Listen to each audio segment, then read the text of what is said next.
Bom, pessoal, na aula anterior nós vimos algumas características de software, mitos e verdades relacionados ao desenvolvimento de software, falamos um pouco a respeito da crise de software, definimos o conceito de engenharia de software e de processo de software. A partir de agora, nós vamos iniciar uma discussão a respeito de modelo de ciclo de vida de software, e aí, ao vermos um primeiro modelo de ciclo de vida, a gente já vai adentrar um pouco na engenharia de requisitos. Depois de algumas aulas vendo engenharia de requisitos, a gente volta para discutir outros modelos de ciclo de vida de software, ok? Bom, como eu discuti com vocês anteriormente, a primeira abordagem, a primeira iniciativa diante da crise de software, tanto do mercado quanto da academia, foi buscar modelos de processo, modelos de desenvolvimento que já existiam, que já funcionavam em outras engenharias. Então, existem vários modelos de processo de software, paradigmas de engenharia de software. Cada um deles representa uma tentativa de colocar ordem no processo de desenvolvimento de software. Entre os modelos que a gente pode citar estão o modelo cascata, prototipagem, o modelo de prototipagem com programação exploratória, muito utilizado em AIS primeiro, tá? O modelo de prototipagem descartável, no qual você faz um protótipo e depois descarta ele. Modelos de transformação formal, modelos evolutivos, como por exemplo modelo incremental, espiral. Alguns modelos ágeis, como também pode ser colocado como um modelo de ciclo de vida ou como um framework de desenvolvimento de software, como XP, Scrum, etc. Ok? Bom, o modelo cascata ele é derivado, ele foi uma das primeiras propostas de modelo de ciclo de vida que foram feitas na engenharia de software. Ele é derivado de modelos existentes em outras engenharias. A sua estrutura é composta de várias fases que são executadas de forma sequencial. Vocês vão encontrar várias literaturas que colocam inclusive fases diferentes dessas que eu estou colocando aqui, mas via de regra o modelo de ciclo de vida cascata ele é composto pela análise e definição de requisitos, pelo um projeto de sistema, pela implementação e teste de unidade, integração e teste de sistema, operação e manutenção. Na prática, existe uma interação entre as fases, e cada fase pode levar a modificação nas fases anteriores. Então, vocês vão ver desde uma representação como a que vocês estão vendo nessa figura aqui, sem as setinhas que voltam para as fases anteriores, e vocês também vão ver exemplos com essa retroalimentação aqui, ok? Então, o modelo de análise ele é composto, o modelo cascata é composto por essas fases. Vocês podem encontrar literatura falando que são outras fases também, ligeiramente diferentes, não totalmente diferentes. Especificamente na fase de análise de requisitos, o principal objetivo dessa fase é identificar e coletar e detalhar os requisitos de software, tá? Eu diria que as principais atividades envolvem a identificação e a aprovação de um fornecedor de requisitos. Quem que é o fornecedor de requisitos? É uma pessoa dentro da empresa que está habilitada a fornecer informações a respeito do escopo do projeto. Normalmente essa pessoa ou é uma pessoa mais experiente na empresa, ou é um diretor, uma pessoa que está num cargo que permita ela prover informações a respeito do modelo de negócio da empresa, das regras de negócio da empresa. Eventualmente pode ser um consultor que está prestando algum tipo de consultoria para essa empresa. E muitas vezes o fornecedor de requisitos pode ser até uma pessoa da própria empresa que está desenvolvendo o software. E aí ele tem um perfil normalmente de um analista de negócio, um cara que conhece muito a respeito do domínio de aplicação da área na qual o projeto está sendo desenvolvido, e ele pode fornecer os requisitos desse projeto.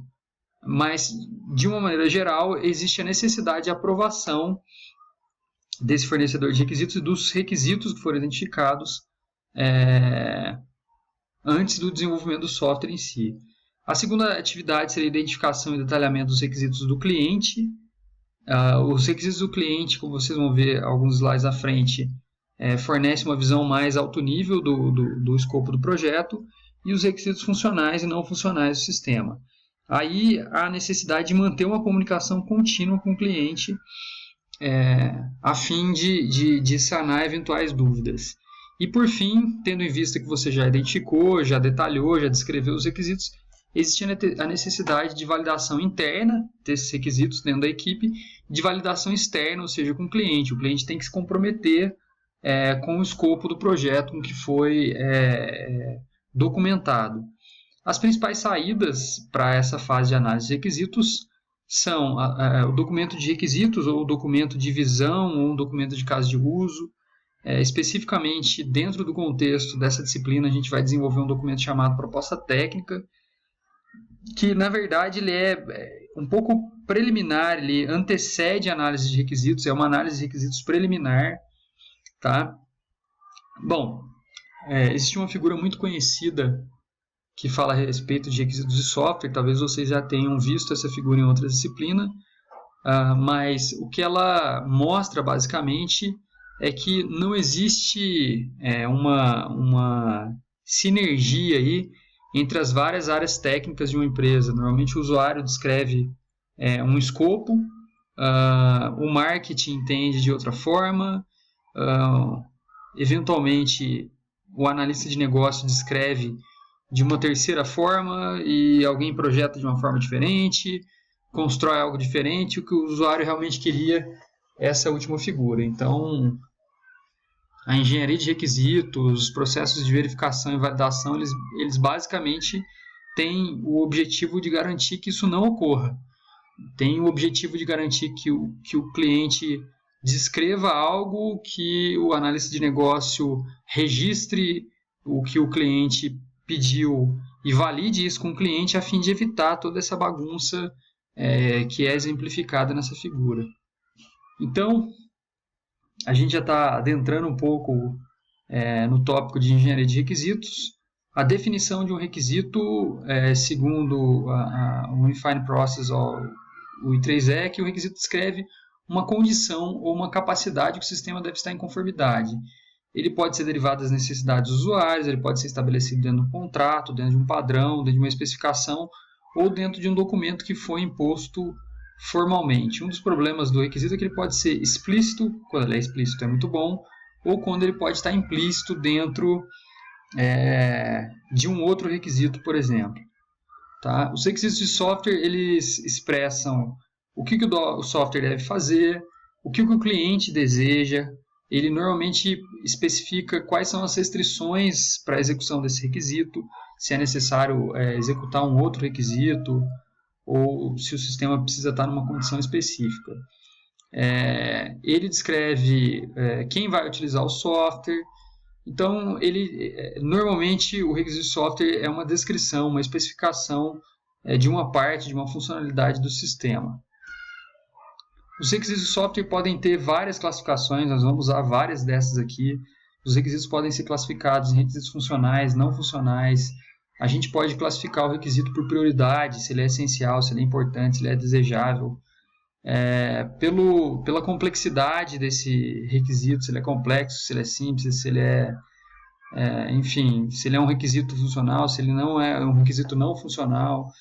Enfim, existem várias classificações, nós vamos ver algumas dessas classificações a seguir. A primeira definição de requisito é o requisito funcional. Os requisitos funcionais, eles descrevem a funcionalidade do produto ou serviço do software. Tá? Então, um requisito funcional ele ajuda no desenvolvimento do produto de software. Os requisitos funcionais eles podem ser divididos ainda em requisitos funcionais de cliente. Os requisitos funcionais de cliente eles têm uma sentença normalmente de alto nível sobre o que o sistema deve fazer. Esses requisitos funcionais de cliente eles normalmente são identificados no início do projeto e eles dão uma noção pouco detalhada do escopo do projeto. Eles têm quase sempre um verbo no infinitivo e identificam alguma entidade, né?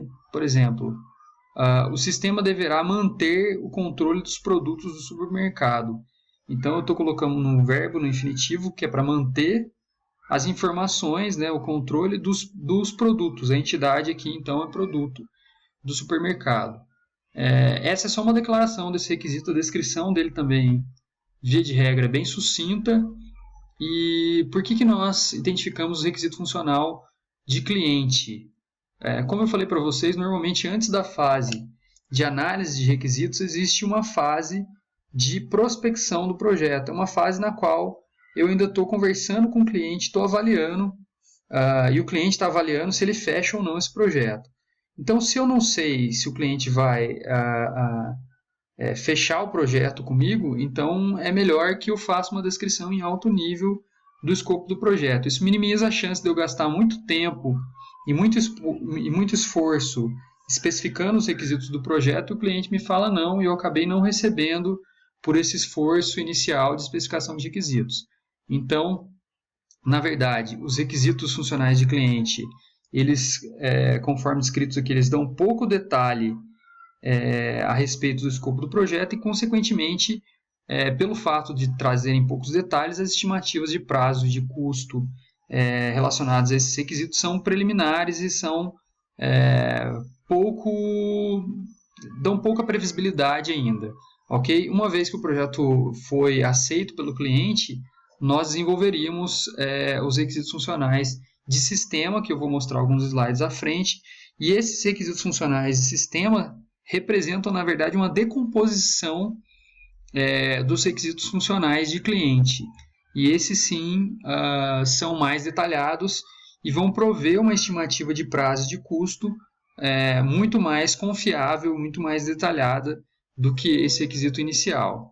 Então, eu gostaria que vocês fizessem esse exercício, que vocês identificassem os principais requisitos funcionais de cliente de uma clínica médica através dessa descrição que o próprio cliente proveu para a gente. Então, ele diz que ele tem uma clínica médica, que ele atende pacientes há muitos anos e que ele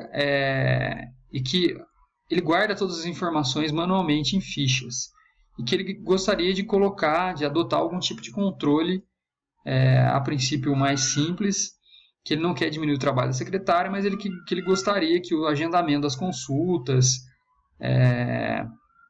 e que o cadastro dos pacientes fosse feito via o sistema. Tá? Então, ele quer que o sistema controle as consultas, o histórico dos pacientes, e eu acho que controlar medicamento, o princípio ativo, etc. Tá? E ele quer que seja dado um tratamento diferente para as crianças. Enfim, leiam essa descrição a respeito do escopo do projeto e eu quero que vocês só identifiquem quais são os requisitos funcionais de cliente. Exemplos de requisitos funcionais de cliente aqui. Manter o controle das secretárias, né, que seria tudo que a gente fala em requisito de cliente, de manter controle, envolve a execução de algumas funcionalidades como cadastrar a entidade, alterar a entidade, remover a entidade e editar essa entidade. Ok? Então, se a entidade é o usuário do sistema, por exemplo, o meu requisito funcional de cliente seria manter o usuário. Manter, por exemplo, o paciente é outro requisito funcional de cliente. Então, eu gostaria que vocês identificassem, não precisa descrever no momento, mas eu gostaria que vocês identificassem esses requisitos funcionais de cliente. E ficamos por aqui nessa aula.